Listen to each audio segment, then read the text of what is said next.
Et tout d'abord, je voulais remercier de votre présence à notre colloque.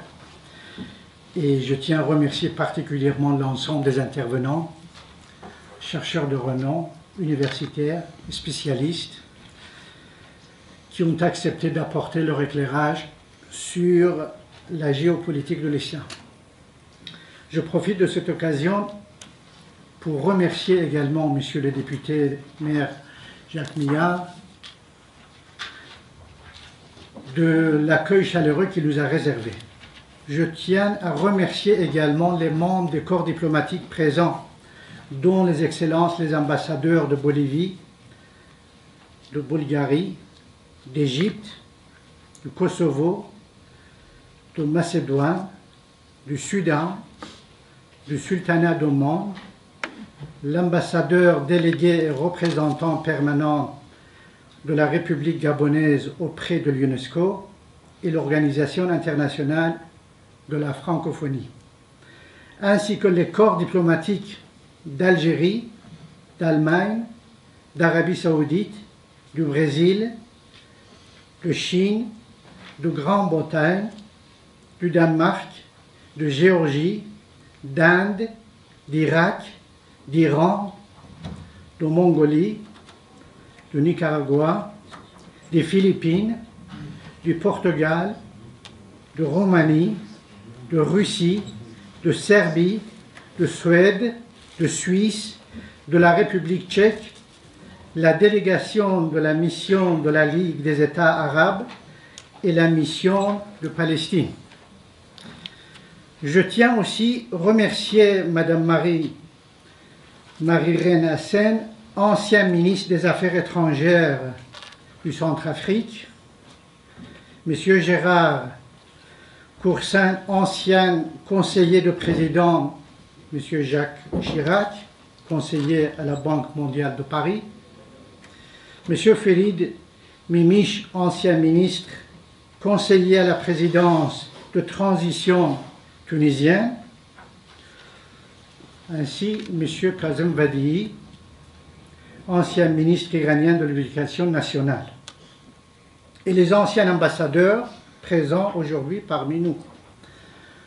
Le conseil scientifique de notre académie vous remercie vivement de votre présence, dont je donne la parole à Monsieur Jacques Millard pour commencer notre travail.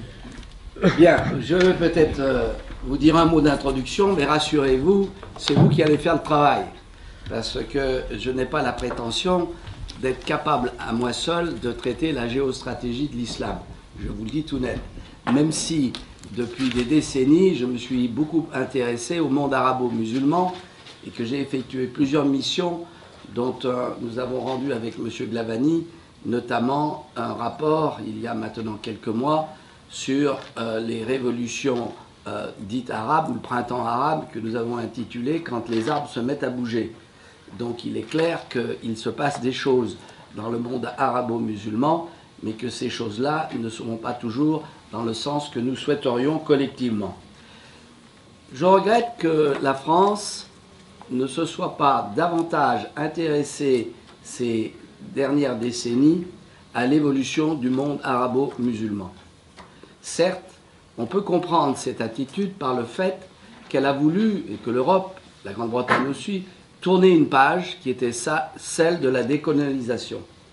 Mais et que dans le même temps, pour ce qui concerne la France, elle a mis ses efforts dans ce qui était, je dirais, la construction européenne.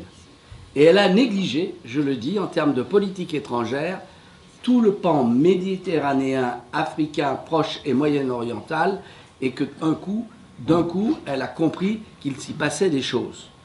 Donc je milite fortement pour que notre politique étrangère soit réorientée vers le flanc sud, la construction européenne étant pour moi, ayant atteint une asymptote, un maximum, et doit être réorganisée, refondée sur des critères beaucoup plus simples, et non pas l'intégrisme juridique de la Commission et de la Cour de justice. Mais ça, c'est une autre histoire. Le monde arabo-musulman est à nos portes, et donc nous devons bien sûr suivre son évolution et suivre je dirais, toutes les forces qui travaillent ce monde arabo-musulman et qui n'est pas uniforme, comme chacun sait, vous le savez mieux que moi.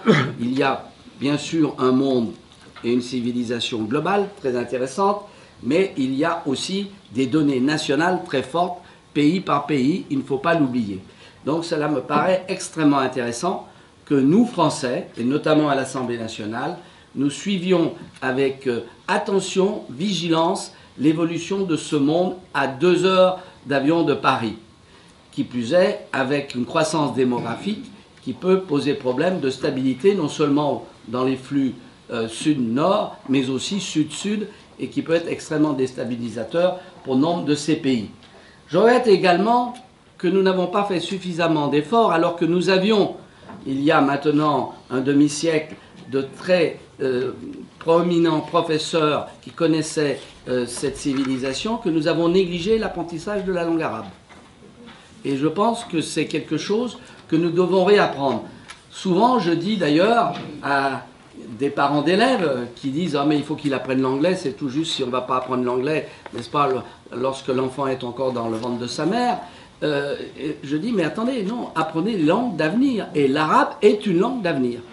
Elle est une langue d'avenir parce qu'elle est à notre porte, le chinois aussi, mais l'arabe est une langue d'avenir. Ce qui ne veut pas dire qu'il ne faut pas apprendre l'anglais, mais c'est une langue d'avenir. Une langue difficile, j'en ai fait un peu, mais passionnante sur le plan sémantique et très chantante.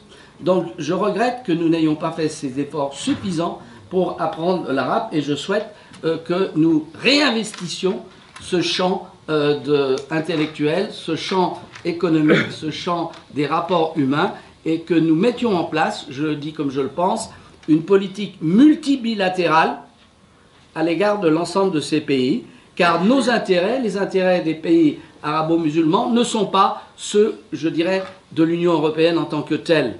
Et la faute qui a été faite, et d'ailleurs ça ne marche pas, notamment ce qui a été le dialogue euro-méditerranéen, il est enlisé parce que c'est impossible de mettre tout le monde d'accord. Quand vous avez d'un côté le bloc méditerranéen et le bloc européen, il faut faire ce que j'appelle du multibilatéral, ce qui signifie qu'il nous faut, nous Français, rapatrier les moyens qui sont dédiés à la coopération européenne et les rapatrier sur le plan national pour pouvoir agir et se donner les moyens de monter des programmes multibilatéraux.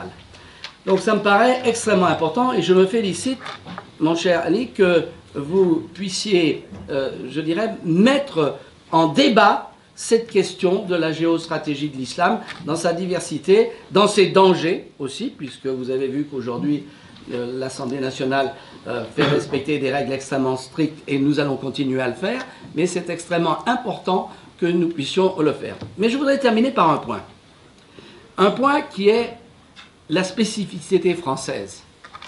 Et je vais vous parler de la laïcité. Alors il faut que les choses soient claires. La laïcité n'est pas l'ennemi des religions.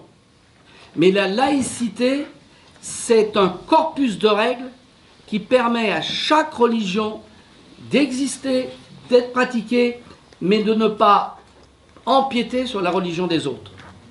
C'est la raison pour laquelle nous estimons que bien évidemment qu'il y a des églises, bien évidemment qu'il y a des synagogues, bien évidemment qu'il y a des mosquées, notamment la grande mosquée de Paris, qui a été, je vous le rappelle, instituée par une loi en 1921-22 pour justement remercier les combattants qui étaient venus pendant la guerre de 14-18. Mais il est fondamental que nous ayons un corpus de règles, ou comme le disait Jean-Claude Barrot, qui est un ancien prêtre, et qui a toujours la foi, et qui a une formule brutale, mais ô combien convaincante, je ne veux pas être emmerdé par la religion des autres. Et quand je dis ça avec force, c'est tout simplement parce qu'il y a une diversité des religions. Les religions, elles sont là. La République n'ignore pas les religions. Simplement, elle leur dit, vous allez respecter ces règles pour que nous puissions tous vivre ensemble. Donc c'est capital et moi je n'aurai de cesse de le rappeler. Je le rappelle d'ailleurs quand je suis passé, pour rien vous cacher, chez le Cheikh Tayeb à El Azhar, ce sont des règles qui nous permettent de vivre ensemble. Si, bien sûr, certains veulent imposer la loi religieuse dans la sphère du suffrage universel, ça ne marchera pas. Et je dis à ceux qui souhaiteraient le faire, qu'ils soient de telle ou de telle autre religion, eh bien qu'ils aillent vivre ailleurs. Je le dis brutalement. C'est la raison pour laquelle je suis un militant de la laïcité.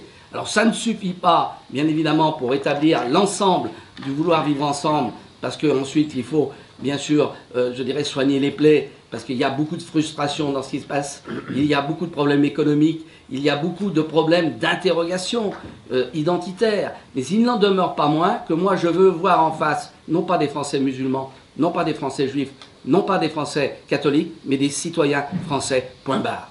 Et si j'insiste là-dessus, m'adressant à vous, c'est que je pense que nous avons négligé de transmettre ces principes simples, mais ces principes forts d'une République qui veut que vous soyez bleu, blanc, rouge ou noir, nous pouvons vivre ensemble à la condition de se respecter les uns les autres. Je vous remercie.